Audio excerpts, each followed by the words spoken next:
Hello, welcome back to the channel.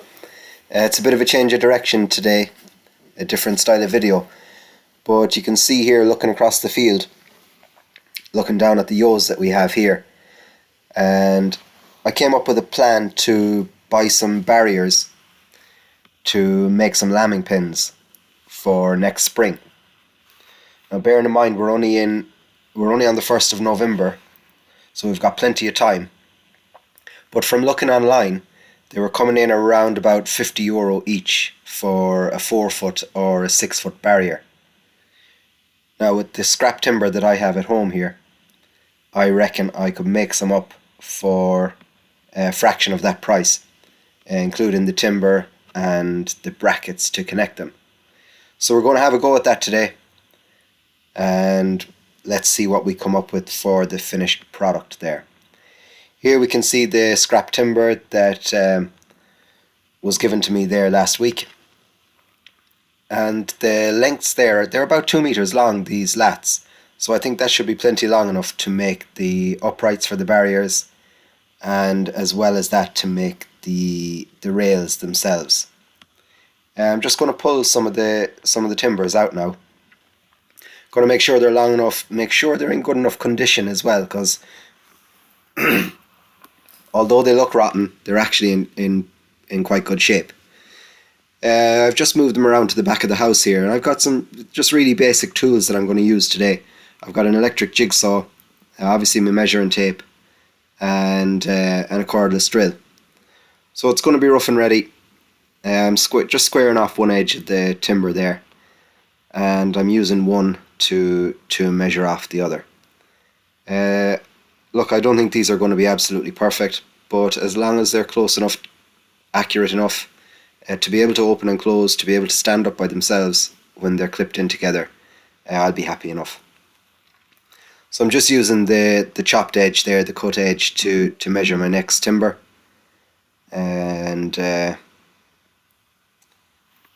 use the knife to mark it up there, and then I can get on with the next cut. Just move it down into position there, get my jigsaw at the ready, and there we have the work set up there for this job.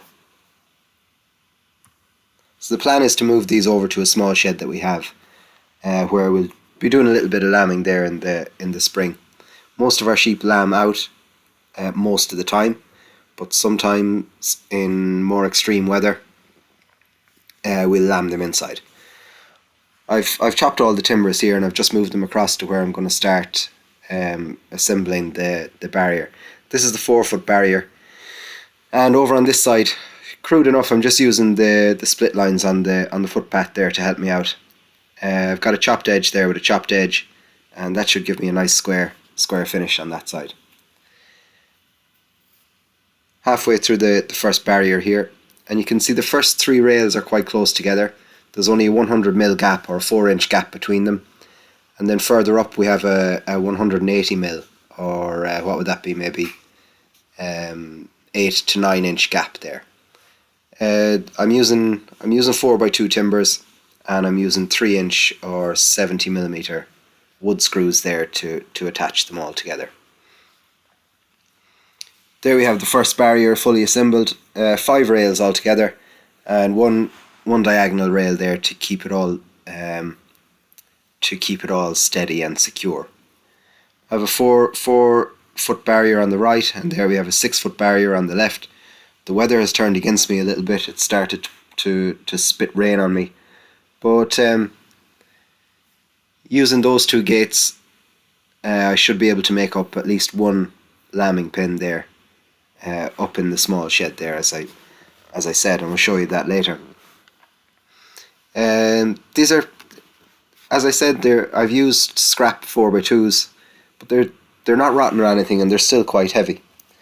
So I've moved them all across to the shed now. I've made up another couple of barriers, and now we can have a closer look at how the barriers are connected together. I've just used these hinge lifts, they're called. I've drilled them myself, and then I've got a length of 10mm threaded bar running down to secure the barriers together. I didn't really have this planned out in my head before I started the job, but I went to a local hardware shop and just spent about a half an hour looking around the shelves there at what they had. Each of those little hinge lifts were about €2 or something like that, and the 10mm threaded bar was about 2.50 or €3 piece as well. Um,